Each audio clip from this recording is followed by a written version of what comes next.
Hey everybody, Pedro David with the OC Refinery. Welcome and congratulations. You've taken the initiative to begin to start the beginning of your life, of the rest of your life. Let me introduce myself briefly. My name is Pedro David Espinosa.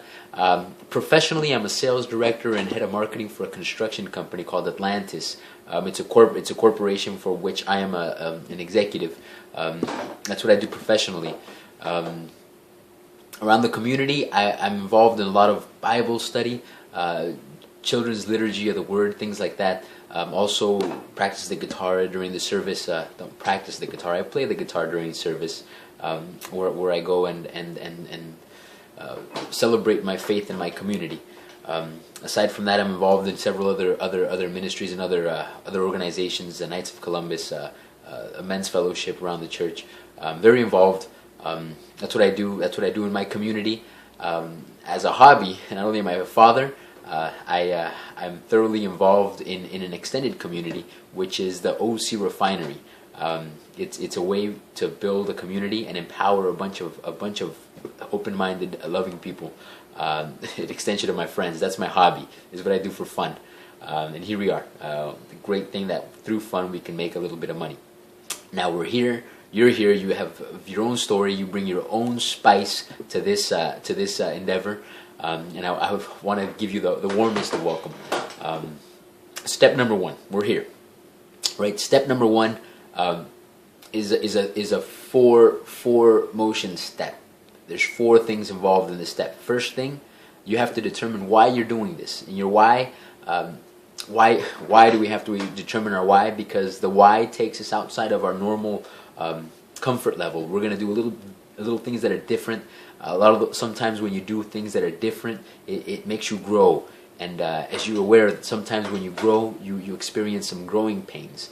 And it's going to hurt. It might hurt a little bit, but when you have a why, the reason why you're doing something that's bigger than yourself, that's bigger than just extra money part-time. It's great. This is what we're here for. It's integral part. Having money part-time, making money is an integral part of this. It's what feeds. It's self-funded ministry. This is something that we're doing for ourselves and that we're using to fund our own community. So money is a big part of it, but it's not the ultimate reason why. Your why has to be bigger than yourself. It has to be bigger than just a couple of a little bit of money. Now your why has to be so big and so deep. It's got to be intimate. They say if your why doesn't make you cry, it's not big enough.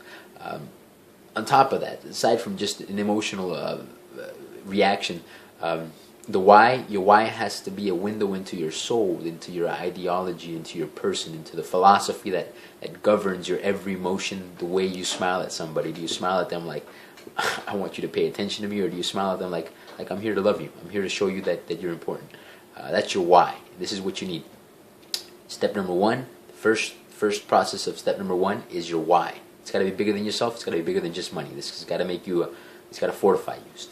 In the same step, with your why, you want to determine 3 goals. Now, 3 goals is basically how we're going to start our story. This is our story. This is the story of our ministry, of how we began. We're going to want to share it with people as a way to relate with them. Your first goal is make a physical health goal, something that you can measure and you can see yourself attaining in the short run, short distance, middle distance, and long distance. A long distance goal. I want to be healthy. I want to be cancer free. I want to maintain this weight. Make a goal. Make a goal that you can measure and you can play out. You can draw out and you can share while you're speaking with people. Your second goal is your financial goal. Your financial goal, you have to have your health goal, which is what you're going to do in your story that you're going to share among your peers while your health is benefiting through our program. Your financial goal is basically something short term, something you say, this is what I want to do. I want to put my kid through college, my kids in college, in the stages. I want to, personally, I want to put my kid in homeschooling and home tutoring and be able to get more quality education, so long as he likes it. So it's one of those things. It's a financial. It takes money. It takes a little bit of investment. And your third goal, that you also want to do is your social goal. How do you see yourself growing in your community? So your why, 3 goals: health, financial, social goal. Write them down and share them. That's step number 1. See you step number 2.